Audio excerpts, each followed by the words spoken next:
There's just so much. You're listening to a Mamamia podcast. Mamamia acknowledges the traditional owners of the land we have recorded this podcast on, the Gadigal people of the Eora Nation. We pay our respects to their elders, past and present, and extend that respect to all Aboriginal and Torres Strait Islander cultures. Virginia Tapscott describes herself as university educated, career-oriented and ambitious. She also has 4 children under the age of 6. And what you might think I'm going to tell you next is about her very high-profile job. You might think I'm going to tell you all about how Virginia marries the responsibilities of motherhood with her work outside the home. But that's not what this is. Because Virginia doesn't work outside the home. And she really, really doesn't want to. For me, it's the labels just grated and grated on me. I mean, we're all working mums. We're just, some of us are paid and some of us aren't. Some of us are paid during the day, some of us aren't. And that stay-at-home mum, it's just not reflective of a caregiver role as what a parent is providing. You're not just staying at home. This is No Filter, and I'm Mia Friedman. A few weeks ago, I read an opinion piece written by Virginia that got my back up. And I wasn't the only one whose back got up. It was titled, "Why a Career is No Match for Motherhood." And it was a pretty impassioned criticism of the lack of respect given to women and men, but let's be honest, mostly women, who choose to stay at home with their children instead of outsourcing them, as she described it, to other people. I realised early on in my parenting journey, she wrote, that I wasn't going to prioritise my career during this time in my life. I knew, technically, that I could smash career goals while also having a family, but I didn't want to. I felt there'd be time for my career later. 40 is the new 30, as they say. I'm happy with my choices, but over the past 6 years, I've noticed that society doesn't seem to value my contribution or the investment of my time in the kids that we brought into the world. Even just reading that first sentence where Virginia spoke about deciding not to prioritise her career, I felt really defensive. As someone who has worked outside the home since my first child was 4 months old, it felt like Virginia was suggesting that my children weren't my priority just because I'm not with them 24 hours a day. And by extension, I guess, that felt like she was implying I was a bad mother. That she was a better mother than all the women like me who choose, or in most cases are required, but also choose, to head back to paid work after having their babies. But that's not what she was saying. It's a fraught conversation, even if you don't have children, and so naturally I wanted to have it with no filter. So I called up Virginia, who had to book a babysitter to mind her children who were at home, including her new baby, while we spoke. Here's our conversation.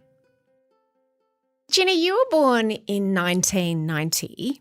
When you were a little girl and you thought about grown-up Virginia's life as an adult, what did you imagine? I wanted to be a police officer initially, and then fairly soon after that, the radio was big in our house because we were out of town and the radio was just always going, and the news was like our connection with the world, and you really knew the sounds of the broadcasters. And I just thought, wow, what they say matters. And wherever they're sitting in their offices communicating with us, I want to be where they are.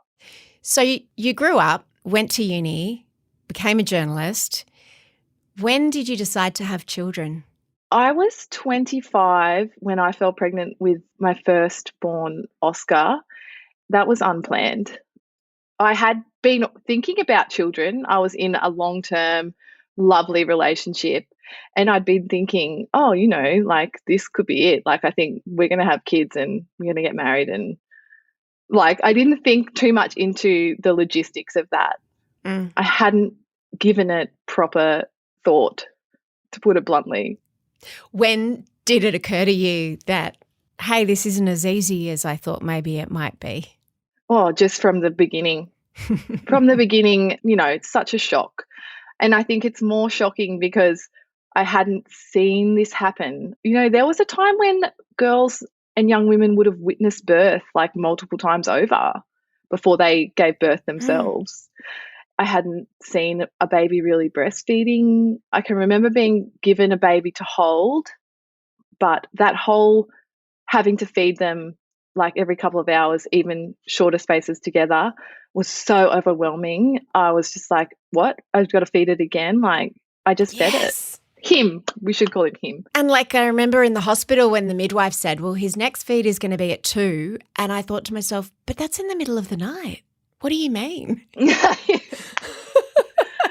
All through the night. And the nappy changes. I was just like, oh my God, I just did this. I'm going to do it again and again and again. I mean, intellectually, you're just like, oh, I understand that the baby will need to be clean and it'll need to be fed. Yeah. But the reality of doing that over and over and over again, there's nothing, I guess, that could quite prepare you for that. That's the practical, logistical side of having a baby. Were you prepared for how it would change you emotionally? No. So I'm 6 years a mum now, and I think I'm only just really feeling a sense of, oh, I understand now. I understand the transformation. I can only see it in hindsight. At the time, it was just like unsteady ground, and everything's heightened after you give birth. Any previous little hang-ups you might have had under the pressure of and the hormonal change postpartum, everything is heightened.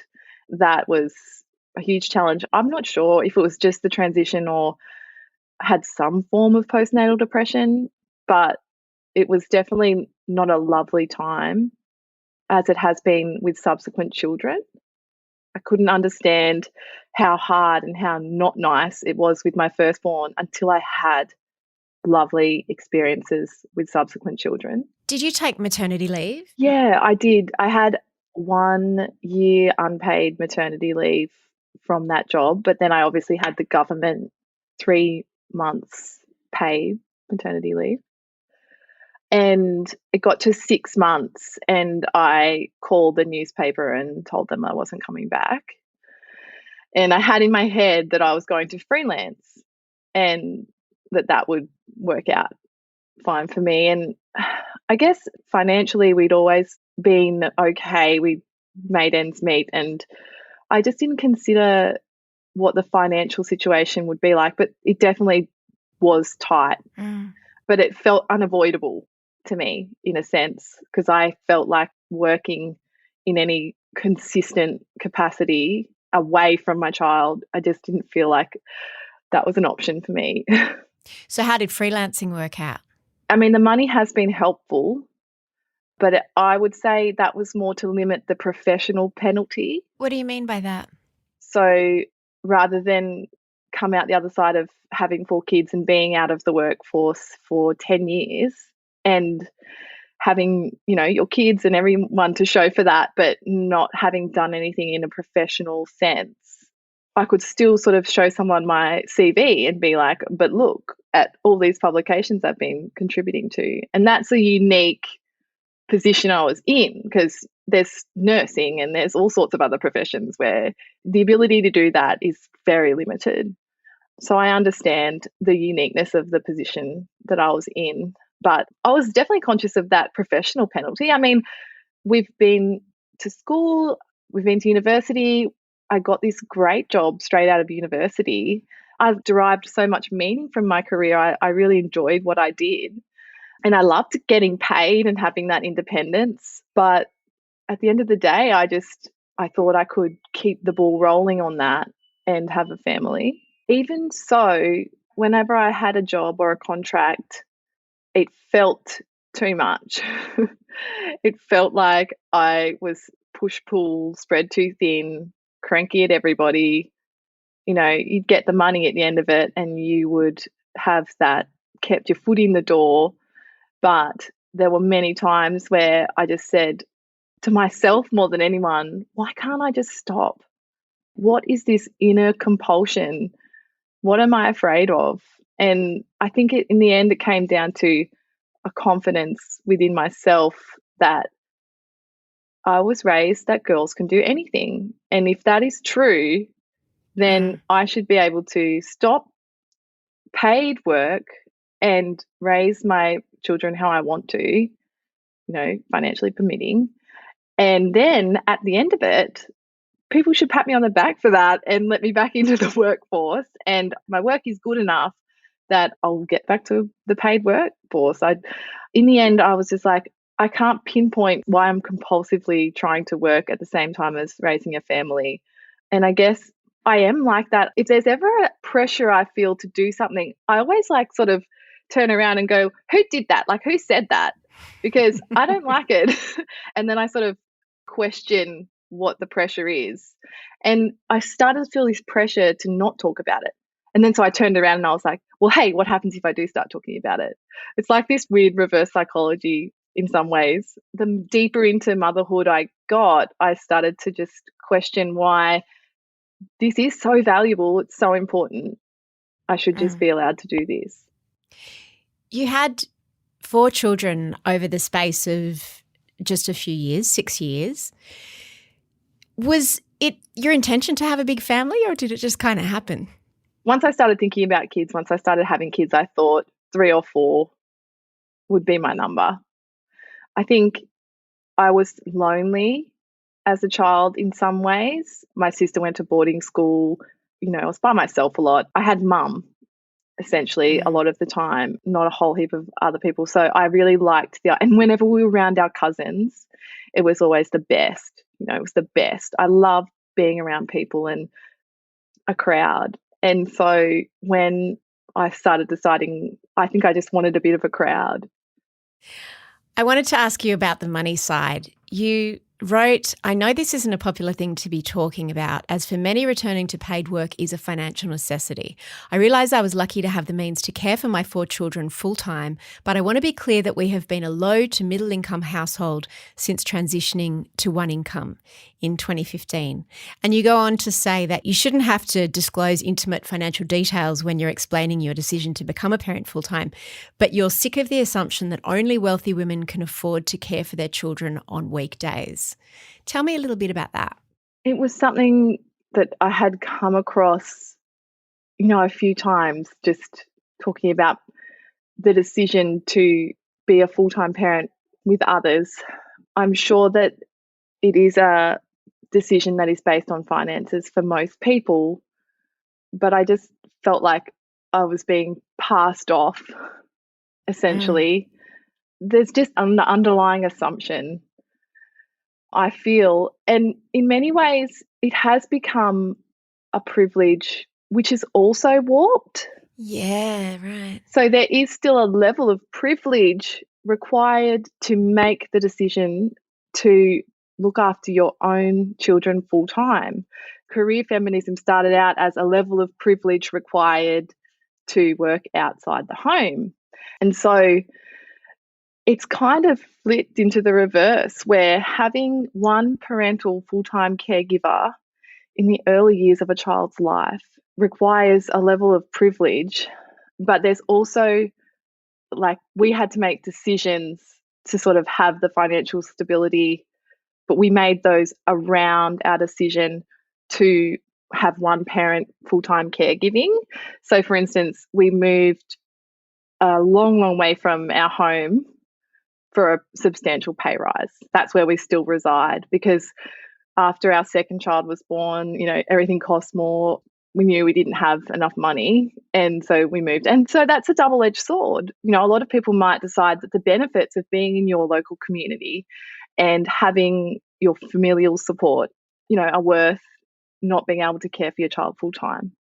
So it's a balancing act. And I've talked about this with many close friends who have children in care from a young age, and I think that we're onto something.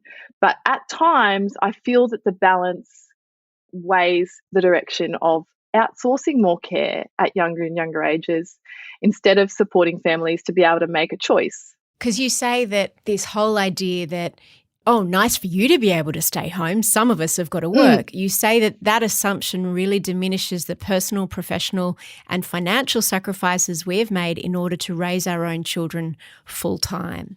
we just haven't been able to get ahead Yeah. while we've been doing this, in a sense. I'm really conscious of the fact that my low to middle income experience still might be way, off what other people can imagine. I can only go from what I understand to be through my own experiences and what the tax office calls my income in comparison to the rest of society. So it's pretty average, basically. Do you mean your household income? Yeah. And at times it was low. And I was self-conscious of the increased sort of Centrelink payments that we were eligible for. In the beginning, I just thought, oh, well, I don't need welfare because I work and my husband works. And then I just, in the end, saw that as parenting payment. Yeah.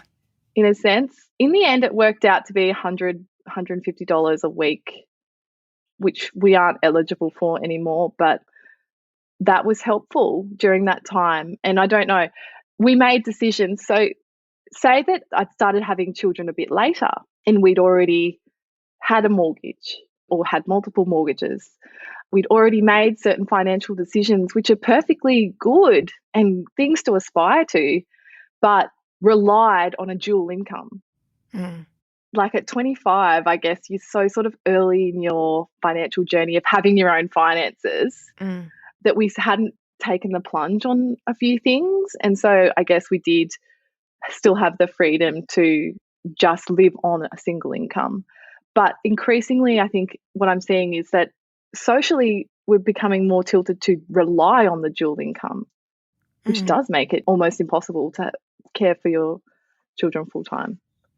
That's interesting what you say. The fact that you were younger, even though you had sort of no savings necessarily or no nest eggs, you weren't locked in to a certain level of income. You hadn't built your life around a double income yet. So the sacrifice in a way for you, while still felt, you didn't have to dismantle your current life. You had to make some changes, but you didn't have to sell your house to be able to afford it, or you didn't have to make those kind of big changes.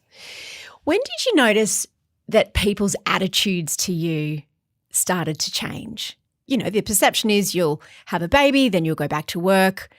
You kind of kept having babies, so I suppose that's, given you a bit of breathing room from the judgment, or has it? Yeah, look, having them that close together does certainly, if I was going back to work in between, it would have been highly disrupted, wouldn't it? Like, you wouldn't have lasted long. No, it's in that. So when you're going back to work, or so you're just at home with the kids, for me, it's the labels just grated and grated on me. I mean, we're all working mums. We're just, some of us are paid and some of us aren't. Some of us are paid during the day, some of us aren't. And that stay-at-home mum, I still don't identify with the label. It grates on me when it's in news headlines and stuff. It's just not reflective of a caregiver role as what a parent is providing.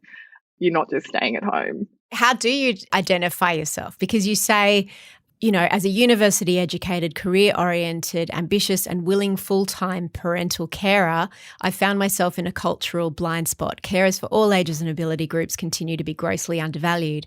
So do you think that starts with the names that we call people who are at home with their children? I just said at home with their children. Is that the wrong thing? What do you say? Yeah. No, but I do it. It's such a natural, it's so deeply ingrained.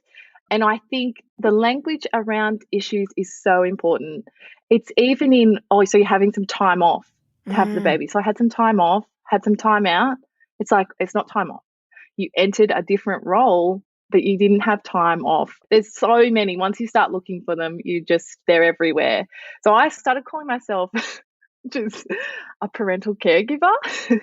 I'm a mother as well. You're allowed to say that, but parental caregiver, because if you think about the way we formalize everything else, so we really legitimized early childhood learning, they get their little report cards. It's all very formalized. The care that a lot of young children are receiving, well, I'm going to formalize my position then, because if I gave my kids to Sue to look after, she'd be getting paid for it.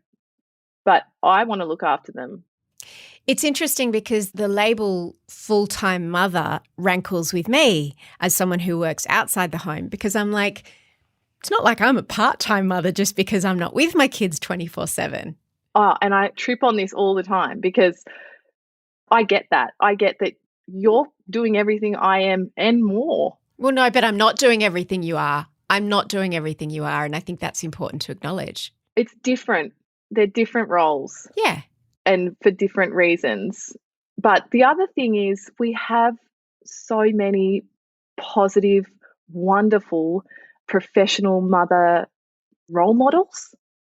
So people who are professionals working outside the home with young children. We have so many wonderful role models of that. And we have had for many years now. And it's been depicted in the media a lot. And that is so positive.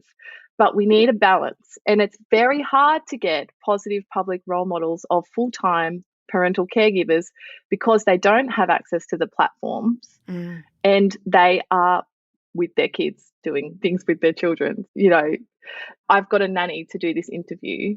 Otherwise, I probably wouldn't be able to do it. I'm not saying I should be a role model, but I'm just saying we lack that visibility.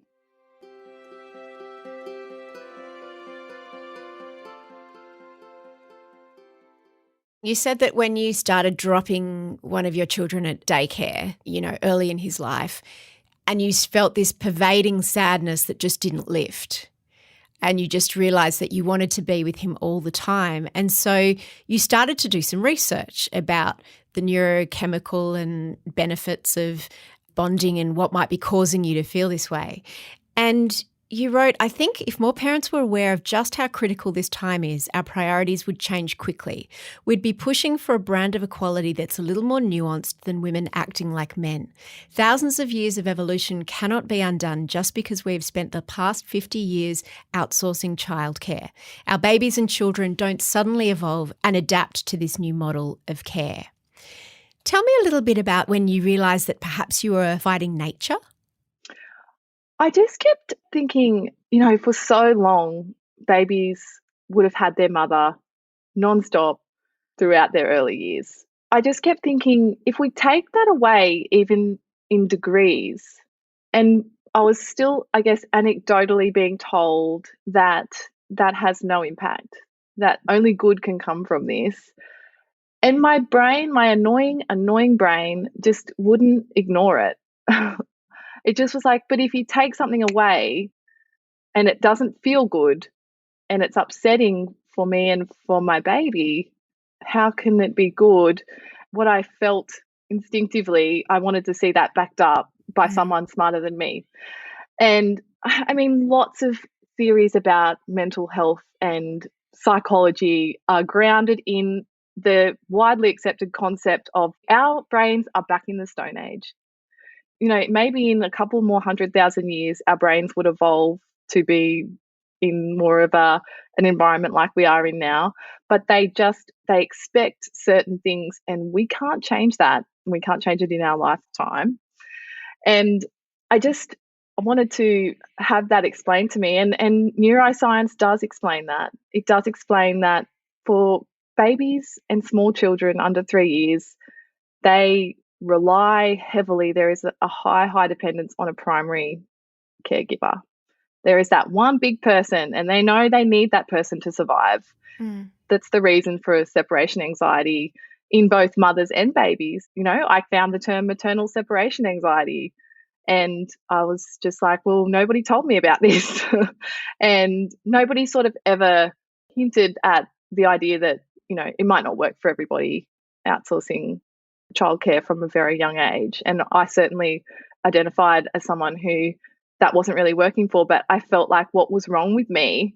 Everyone's doing this and it seems to be working for them.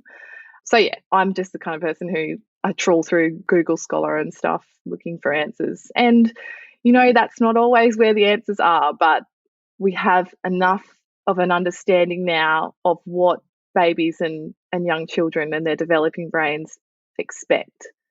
Neuroscience also showed you that person could be the father, it could be another primary carer, another adult. Absolutely. Basically someone. So it doesn't have to be the mother. And we should not weaponise that. That should not be weaponised.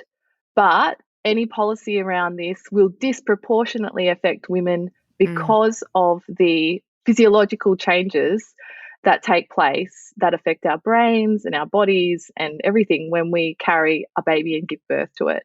So we may disproportionately choose a primary caregiver role for that reason. Like they were talking about extending the dad parental leave. Well, why don't they just make it a universal parental leave and extend it? You know, anyone, whoever chooses to do that can do it. But I just wanted to really, really pare back the layers and look at the basic rights of, you know, a parent to be able to fulfill that caregiving role if they wanted to do that, and a child to have access to a parental caregiver full time under the age of 3 years.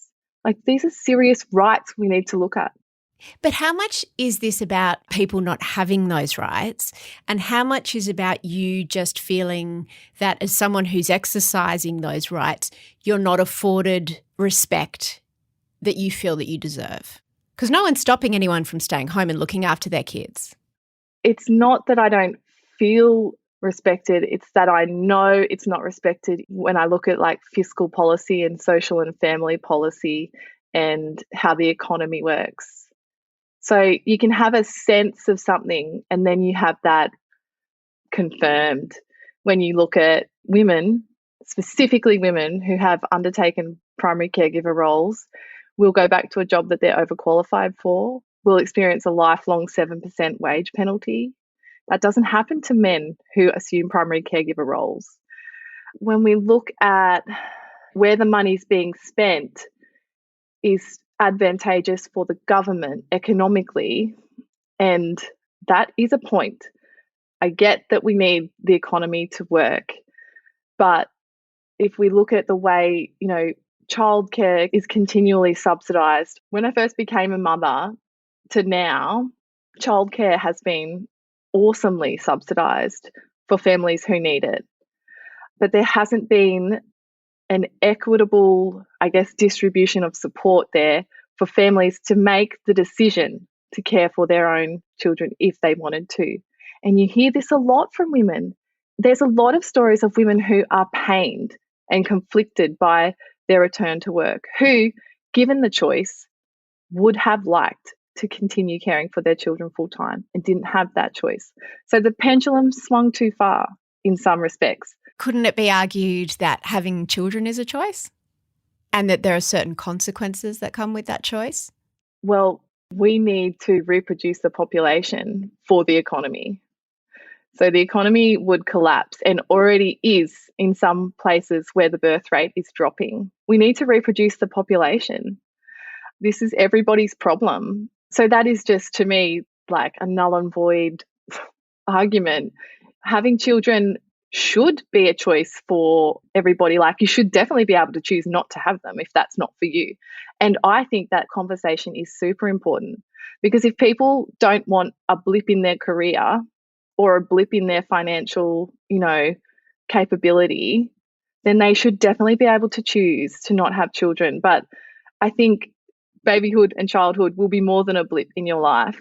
And if you're not prepared for that, if you don't want that, then I think women should be given every support to choose to not have children. But we are reproducing the future population, so it's everybody's problem. And why are we not supporting that? So the government is doing some things to contribute to childcare. For example, in New South Wales and Victoria, it was recently announced that there's going to be an extra year of schooling from 4 years of age so that more women could return to work. But you point out that that implies that you're more value to society if you're back in the office. And you write, the phrase giving our kids the best start is a completely unqualified suggestion that young children are actually better off away from a primary caregiver for most of the week. The government's own research papers into unpaid care work and childcare don't even support this claim. So the working paper from the Australian Institute of Health and Welfare, they did a big literature review into early childhood learning because they want to make sure that kids are having, you know, the best start. And they found that the closer to age 0 you get, the harder it is to argue that there'll be any benefit for a baby being in a childcare situation. The results are very ambiguous on the impacts, hard to drill down on the impacts, but I feel that the purpose of this paper was to look for the benefits. And up until the age of 3, it's very hard to find the benefits and back that up, that evidence-based benefits of a child being in a childcare scenario and not with their parental caregiver full-time. That's the benefits to the children though, but what about the benefits to the woman or primary carer in so many ways? Yes, and that is huge. And if they choose that, they should be able to choose that. But I think as well, there's a lot going on socially and culturally why we don't get our feel-good feelings from caregiving anymore. So we get our feel-good feelings, our certainty in life and our community from work. And the more we do that, the more the community and the feel-good feelings that we could have been getting in our community that was more receptive to people raising their children full-time is fractured. It fractures the community that full-time parental caregivers are left with. So like I spend most of my time with grandparents in playgrounds now. In the school holidays, when I go out and about with the kids, the groups from the childcare centres are there, but the parents aren't there. My mother's groups always disband once the kids get a bit like 1 to 2 years old because people start going back to work and that's their choice. But I feel like we've made the environment for people who want to raise their children full-time a little bit more hostile, like it's lonely. And the more we drift into this, all meaning making is made in the workplace and that's where you get your value and that's where you earn respect, the harder it is to get your feel-good feelings from a caregiving role, the lonelier it is. But isn't it not just about culture, it's about the practicalities? Because I've spent days at home with children, with babies, with toddlers, with preschoolers. It's boring and it's infuriating and it's repetitive and it's thankless and it's other things as well. It's funny and it's heartwarming and it's tender. But most of the time, it's really monotonous. So is it surprising that more, and we're going to say women because it's usually women, want to get back to the work, want to get back to being with adults? Well, that's the nature of babies and children. They're highly dependent. Their needs are sky high in all sorts of ways that you would never imagine. And that means mothers, especially early on in their journey, need support. You need to support them. In what kind of ways do you think? Financially, professionally, in learning. But none of those things change the boringness of it. And it sounds like I'm dissing you because I loved your piece until I got to this bit. This is the bit that got me. You're right. I didn't not love this, but this is the bit I want to challenge you on. I can't count the number of times I've heard another mum say they went back to work because they became bored with looking after children and needed more stimulation. The implication is clear that full-time child rearing is intellectually inferior. We've managed to cast the full-time parent as somehow lacking ambition, not as intelligent and a little lazy. Parenting is a slow burn, okay? So there is a lot of work, endless work, bright spots in the work, but you don't see the reward like straight away in a sense. Like I think the rewards sort of build up to those milestones and to those seeing them do those first things. And I think socially we're quite conditioned for, well, I do this, I get that. I go to work this week, I get paid. I go to work this week, I have a wine on Friday. Like we're very like short-term sort of immediate gratification. And I would say nothing has challenged my intellect like having children around to understand what is going on here. And I think it has been the most intellectually challenging thing that I have done. And that's potentially because I have looked into like the development and child development and what's going on here and what they need. But I had to learn how to do this. And to me, any learning is challenging your intellect. Like I didn't just know the right thing to say to kids when they come to you with difficult questions. I didn't just know how to settle a child or like talk my way around something. I wasn't really good at showing affection when my first child was born, but I have learnt like tenderness and all of those things. I think it takes a lot of brain power to think your way through that, which, it should be instinctive. Matrescence is transformative and it takes a lot of work. What's matrescence? Like adolescence, except it's the change that a woman goes through when they become a mother. Oh, wow. It's permanent. You can't reverse it. It's another like hormonal, moody time that you go through. It's a documented physiological process that happens. That's so true. I love that word. But Ginny, all of those things that you described, having to learn how to answer difficult questions, how to settle a baby, how to explain things, how to, help a baby to learn how to walk, you have to do those things whether you're at home with your child as a full-time carer or not. Like I had to learn all those things too. Yeah. You're probably better at them than me because of frequent flyer miles, so you've done a lot more of them. But I guess I wanted to challenge you on this idea that, neurologically our babies and we're conditioned to always be with our child. I understand that, but, that's the basis of attachment parenting, for example, which basically says you should never put your child down for the first year of its life and it should sleep with you and it should be attached to you all the time.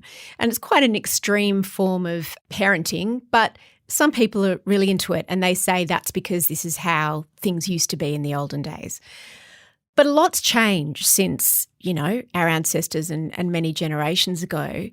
And what every study has found is that stuff might be good for babies, but it's not necessarily good for women. And do you think that's the dichotomy that I'm going to say your camp and my camp, even though, you and I are not in opposition, but no, we're in opposition with, because I feel guilty that I'm not at home all the time and that I don't enjoy playing and that I don't want to go to the park and that I found doing puzzles and all of that excruciating. You somehow feel like you're letting the side down because you haven't gone back to work and used your university degree. And basically we're both feeling defensive and that comes out because we're guilty and that comes out as being judgmental of the other group. Do you think it's a bit of that? Oh, can we just go back to the part about attachment theory? Because that not letting the baby out of your sight is an extreme interpretation. And we don't have to, in the extreme, like there are definitely space for babies to be separated from their mother for,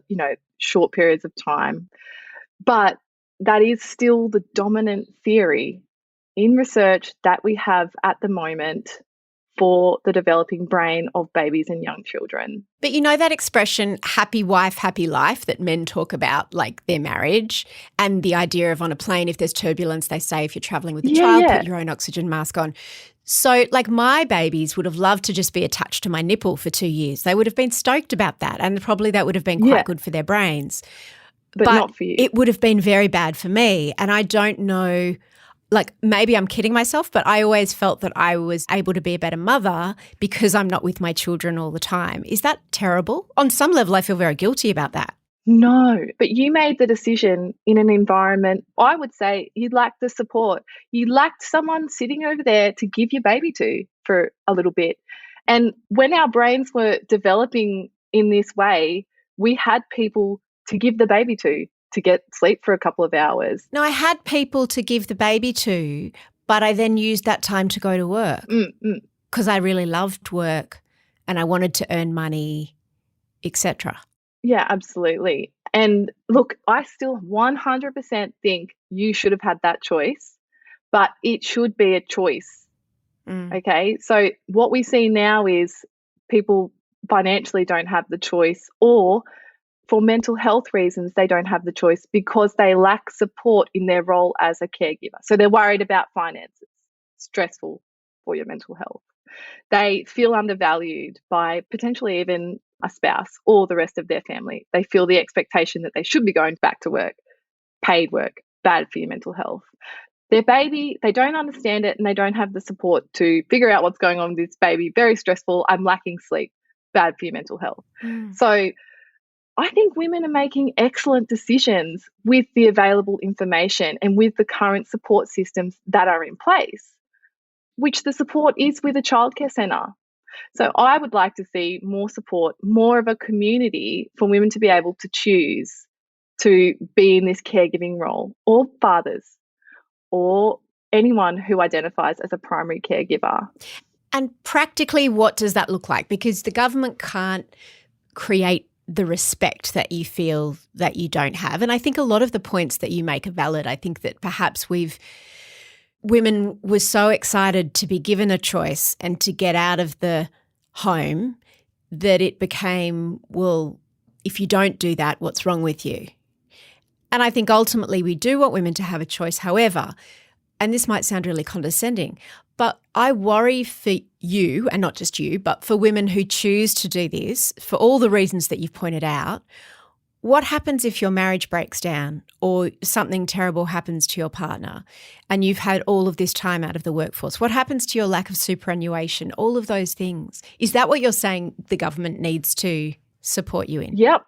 So we have enormous fiscal policies in place right now for outsourcing childcare. Warranted. But it's inequitable if there are not enormous fiscal policies in place for caregivers, people in caregiving roles. That is all I would say about that. There is a lot of talk of very smart people about universal base wage for caregivers.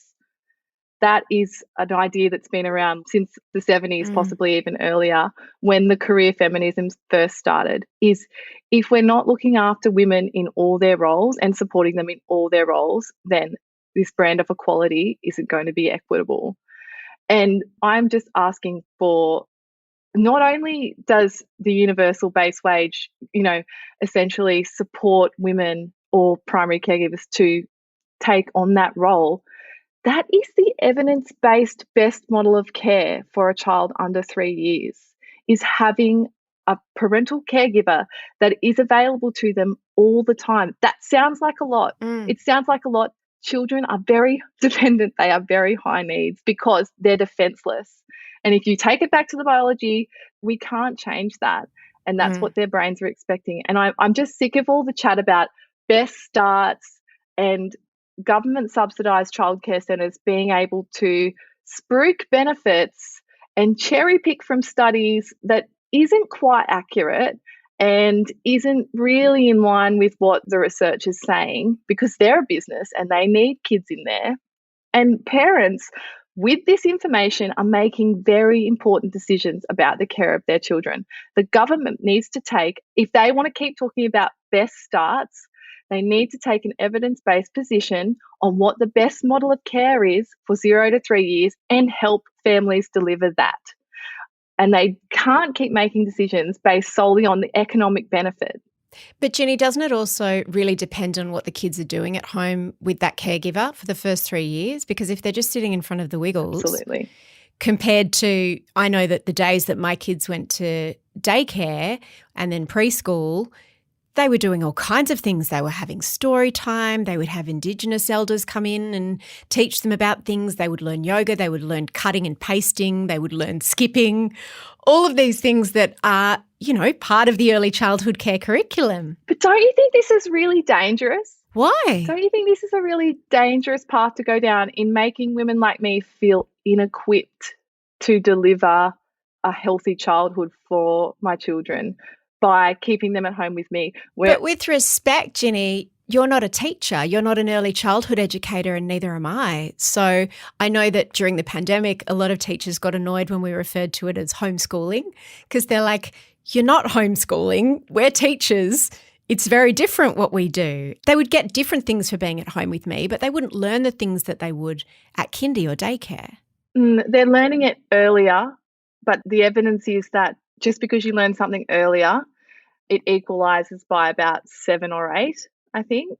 And that's only in some cases. Like my girls now, because they're the 2nd, 3rd, 4th children, pick up everything straight away. Like they just do. And if outsourcing childcare in an amount in the first 3 years is beneficial and recommended, then they should be telling me that, and they should be giving me the pamphlet that says, like they do with the preschool from 3 to 5 years. So the preschool program from 3 to 5 years is 1 half day for a 3-year-old, and that can be an eternity for some 3-year-olds too, by the way, like when your mum leaves you, and 2 9 to 3 days for a 4-year-old. That is the current preschool program because that's all the evidence suggests children need from that year to transition to school. That's the amount of time. Any time beyond the 9 to 3 days, it's not in a trajectory with more benefit. The benefit is stable after 2 days, so they get what they need. I think that's in an optimum scenario at home, though. Like, I think for your kids, where the alternative is being at home with you, who is a highly engaged, highly motivated person who's done, a lot of research and is active with her children all day. But if they're in a house with domestic violence issues, substance abuse issues, parents who are very stressed, parents who have mental health issues, parents who are maybe isolated or who don't care as much as you do and who don't put in as much effort as you do, then I would disagree that it's more beneficial for them to be home in that environment more than they're in a daycare situation. It's a tricky conversation because then where's the line? Where do we cut off and say, well, you're not fit to parent full-time in the week, your child needs to come in? And then you're getting into the territory of where children are removed from homes and we're always like, that's a tricky decision to make.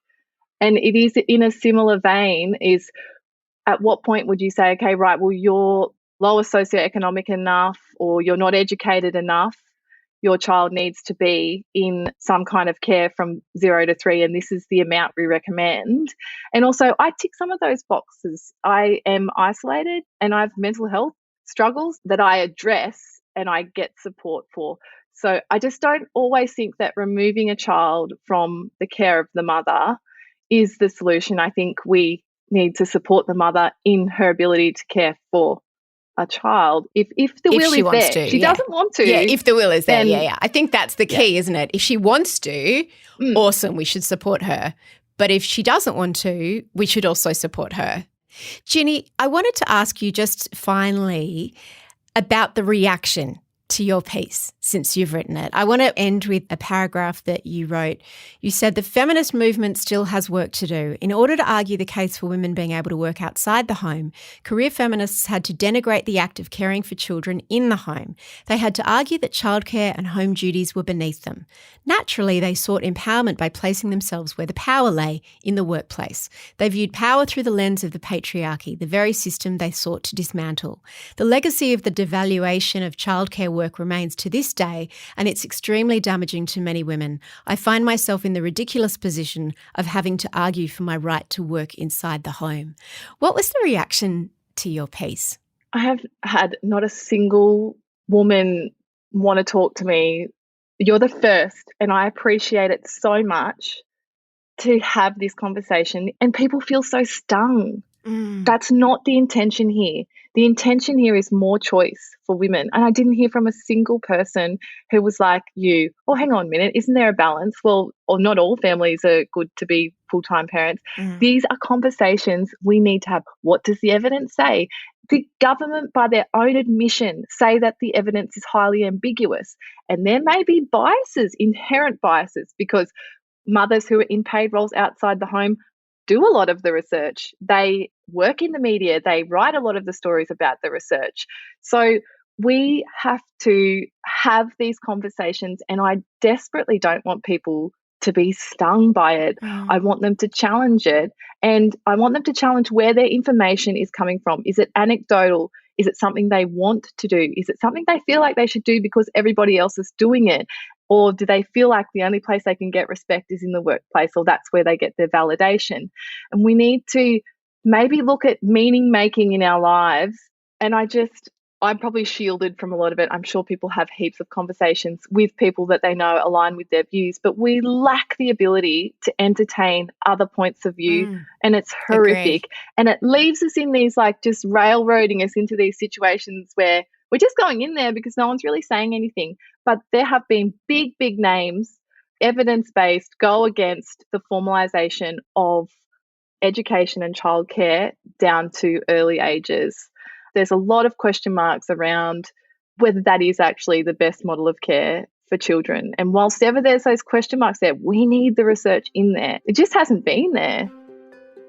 One thing I should have mentioned during that interview is that in the past couple of years, during which time Virginia's had her fourth child, she was also working a little bit outside her home in a paid capacity.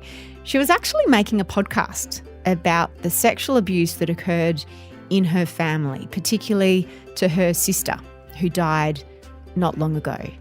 You might recognise her voice and her name, or if it's feeling familiar and you don't know why, I interviewed Virginia about this podcast just a couple of months ago. And that's why I wanted to ask her about it. You know, how did making the show factor into her thinking about this whole idea of working outside the home? Because it must have been a really big lift to do that podcast. She didn't do it alone. She did it with someone else who did the bulk of the producing and the mixing and all of that kind of stuff. But she was very involved. She was the host and she was also the primary carer at the same time. So I wanted to know if it changed how she felt. So because I'd forgotten to ask her about it during the interview, I emailed her afterwards because I didn't want her to have to get another babysitter. And I asked her if the experience of doing the podcast gave her something in terms of, I don't know, a creative or an intellectual outlet that maybe she was missing or that she might miss now perhaps, now that the podcast's finished. I wanted to know if she felt a sense of accomplishment while she did that was different from what she feels as a parent day to day. And here's how she replied. Yes, absolutely. I've been asked this same question by a good friend.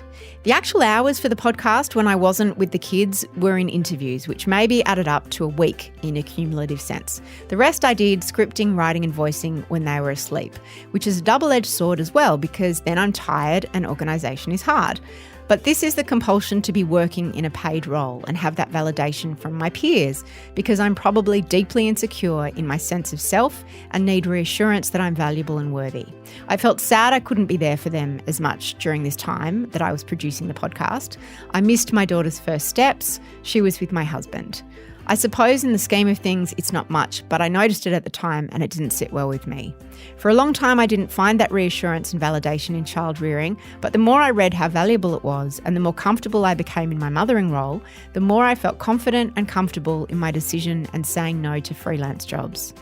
I think my matrescence, I love that word, is settling down. Also, the podcast was unique in that I wouldn't have done a project of that magnitude under normal circumstances. It really was a series of events that happened after Alex died. I have put a link in the show notes to the interview that I did with Virginia about that. What I really appreciated about this conversation is that she and I were able to have it so honestly and both coming to it with such goodwill and honesty and self-reflection. Like I reflected how defensive it made me feel. She reflected on how sort of defensive she sometimes feels about being someone who doesn't work outside the home. So I love these kinds of conversations. They're the kinds of conversations we love to have here on this podcast. No Filter is produced by Gia Moylan and the executive producer is Eliza Ratliff. If you want to support women's media, please consider subscribing to Mamamia. There is a link in the show notes. And thanks for having me in your ears.